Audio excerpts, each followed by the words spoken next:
Fog in the Southern Valley. This from our Dakota Magic Casino weather cam, part of the Storm Team Skycam network out there. So low clouds and fog through much of eastern North Dakota across the region as we head into the evening. This will cause some slower traffic. So slow down, give yourself extra time to arrive safely. And with temperatures near freezing, we could have some slippery spots in areas. It's 30 at Fargo's Hector International with a south wind at 10 miles per hour. So temperature's not too bad, but with the wind, it feels like 21. Little cooler along and north of Highway 2. We have a lot of mid-20s there, 29 in Grand Forks. A lot of 30-degree readings, so out to the east and, west. And as we take a look at the visibilities out there, this is where we find the real soupy fog. Visibility, zero in Valley City and Oaks, Carrington also at 0.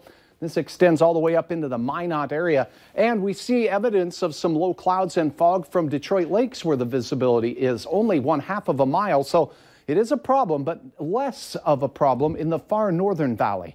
A little bit of precipitation starting to form as well. Radar where you see the pinks here indicative of a little bit of freezing drizzle possible as this storm system making its way over the Rockies right now begins to develop. It's going to bring some very difficult travel conditions to our region. So we've zoomed out our map just a little bit. As we go through the evening tonight, the clouds and fog will remain a staple here in the valley, and it looks quiet wind-wise, and we'll have steady temperatures through the 10 o'clock hour. Notice the western Dakotas and parts of South Dakota starting to already see bands of precipitation forming. As we head to bed tonight, things really start to turn white out in the western Dakotas. Some measurable snow out in that direction. We're quiet, but still cloudy and foggy. And as this storm system starts to leap over the Rockies and move into the Central Plains, the wind begins to pick up close to the storm center. And as it moves into portions of the Central Plains, we'll see windy conditions from the north and east develop.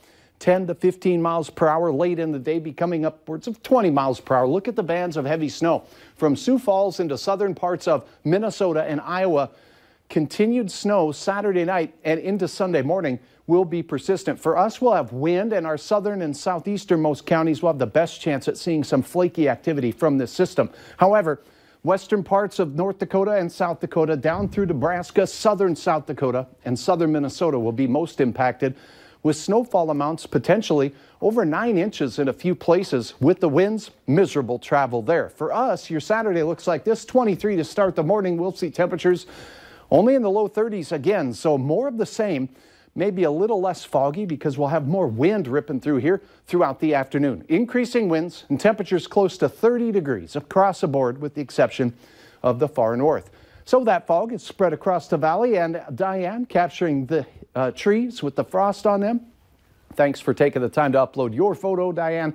All right, big game tomorrow. It will be increasingly breezy by the end of the game with temperatures around 30 degrees, windy and much cooler on Sunday. We may, though, see a little bit of sunshine in some of the valley as we go through the close of our weekend.